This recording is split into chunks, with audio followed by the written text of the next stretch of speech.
Thought of the day, the 27th of August 2024. You blind guides, straining out gnats and swallowing camels. Matthew 23:23-26. Reflection. This verse is a powerful metaphor that highlights the tendency to focus on trivial matters while ignoring the more significant and important issues. It challenges us to reflect on our own priorities and actions, asking ourselves, am I focusing on the minor details while neglecting the bigger picture? Am I being consistent in my judgment and actions, or am I being hypocritical?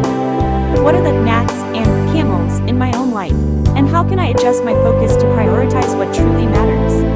Reflecting on this verse can help us identify areas where we may be blind to our own inconsistencies and help us cultivate greater self-awareness, humility, and integrity.